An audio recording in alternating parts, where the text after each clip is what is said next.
Tolongan Pak. Iya, Ngapain ini kita ke polsek? ini ada yang buka ini. Mana yang punya kartu BPKB-nya saya tanya? Ini. BPKB-nya mana? Itu ada. Kartu BPKB-nya?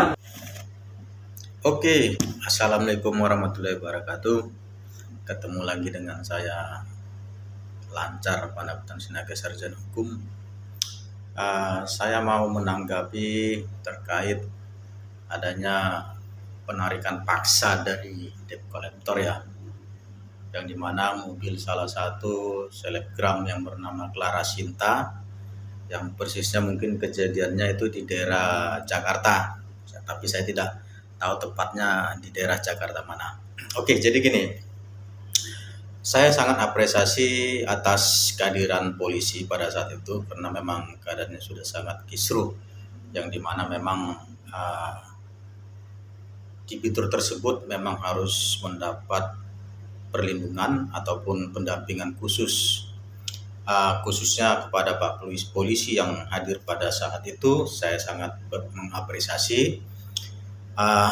Akan tetapi saya melihat sikap para debt collector yang mereka yang sangat arogan pada saat itu ya, sampai kata-kata terus omongan yang terucap dari mereka itu tidak pantas disampaikan, yang dimana di situ ada salah satu dari Pak polisi sebagai aparat penegak hukum kita ya. Nah, sekalipun ya dalam perkara itu adalah perkara perdata, akan tetapi ya Pak polisi tersebut adalah sebagai Kantipmas, yang dimana tugas beliau itu bagaimana supaya tidak terjadi ada keributan ataupun tidak terjadi chaos ataupun tidak terjadi bentrok fisik. Nah, saya melihat kearogansian para debt collector yang sangat luar biasa tersebut, sehingga mereka segampang itu melontarkan omongan kepada Pak polisi ya, aparat penegak hukum, yang mereka tidak sadari bahwa Pak polisi itu adalah penegak hukum yang benar-benar harus bisa mengayomi seluruh. Akan tetapi mereka tidak menghargai bahwa kehadiran Pak polisi itu untuk menengahi seluruh atas permasalahan-permasalahan tersebut. Sehingga para debt collector yang katanya berjumlah 30 orang itu menarik paksa kendaraan tersebut ya. Oke, saya mau tanggapi terkait beberapa ada statement dari para debt collector setelah Kapolda Metro Jaya memerintahkan untuk menangkap para debt collector tersebut, sehingga bermunculanlah beberapa para debt collector ya atau juru penagihan yang memberi statement ya bahwa mereka itu merasa itu profesi mereka, bahwa debt collector itu tidak preman ya, bahwa debt collector itu tidak iya, oke, memang benar. Kita berbicara masalah porsinya mana sebagai preman, mana seorang itu memang melihat dari cara kita, sikap kita.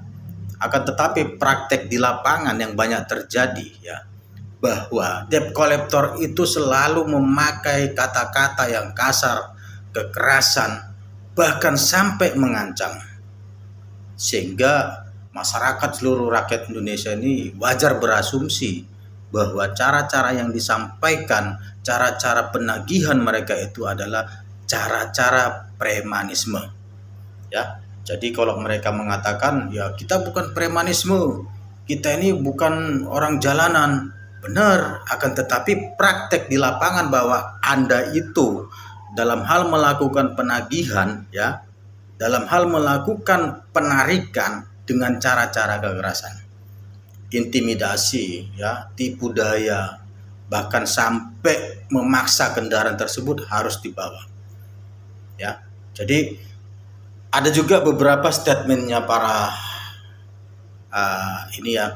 saya menonton ada mungkin jumpa pers terkait setelah tertangkapnya beberapa debt collector tersebut. Saya tidak tahu itu yang memberi, ada beberapa pertanyaan dari kayaknya itu dari sisi luar ya, nggak tahu saya itu dari mana, yang mengatakan oh berarti debt collector itu bisa melakukan penarikan kendaraan ya. Nah, terus dijawab, bisa aja asal cara kita baik, cara kita benar. Ini saya beritahu ya. Debt collector itu tugasnya menagih utang. Ketika debt collector itu mendatangi debitur atau konsumen, ya, ketika memang debitur itu atau konsumen tersebut sudah mengatakan saya belum punya uang, sabar, seharusnya debt collector itu tidak bertahan di tempat tersebut, harus pulang, ya. Jadi tugas debt collector itu bukan penarikan atau penyitaan kendaraan. Ingat, ya, jurisprudensi ataupun putusan Mahkamah Konstitusi terkait dengan uji materi, ya, undang-undang fidusia, ya, tidak dibenarkan, ya, debt collector itu melakukan penarikan ketika, ya, debitur atau konsumen itu sudah tidak ikhlas menyerahkan. Terus jalan satu-satunya apa? Jalan satu-satunya Anda itu harus meminta surat penetapan eksekusi dari pengadilan. Anda tidak bisa memaksa, Anda itu tidak bisa berasumsi bahwa debt collector itu punya wewenang. Tidak. Ketika memang debitur atau konsumen tersebut, ya, sudah tidak ikhlas, tidak rela kendaraannya untuk dibawa, ya, Anda tidak bisa menarik kendaraan tersebut.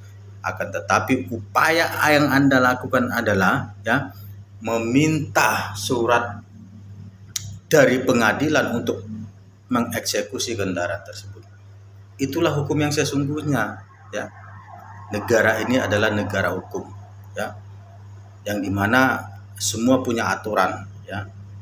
Undang-undang harus dijalankan. Jadi tidak ada kata bahasa apakah debt collector tetap bisa melakukan penarikan. Bisa, tidak benar itu bisa, tidak ada kata bisa. Tetapi kalau debt collector itu apakah bisa menagih angsuran? Jelas bisa. Jadi mari kita pahami, ya. Jangan berasumsi, ya, seakan-akan bahwa debt collector itu punya wewenang untuk penyitaan kendaraan. Ingat, tidak bisa debt collector untuk menyita atau menarik kendaraan. Oke, salam dari saya selaku praktisi hukum dan juga Ketua Lembaga Perlindungan Konsumen di Blitar, ya. Saya tetap akan membela hak-haknya konsumen, khususnya para masyarakat yang merasa terjolimi. Oke, siap untuk mendampingi para masyarakat yang sebagai konsumen ketika mendapat jolim dari para pelaku usaha. Salam perlindungan konsumen.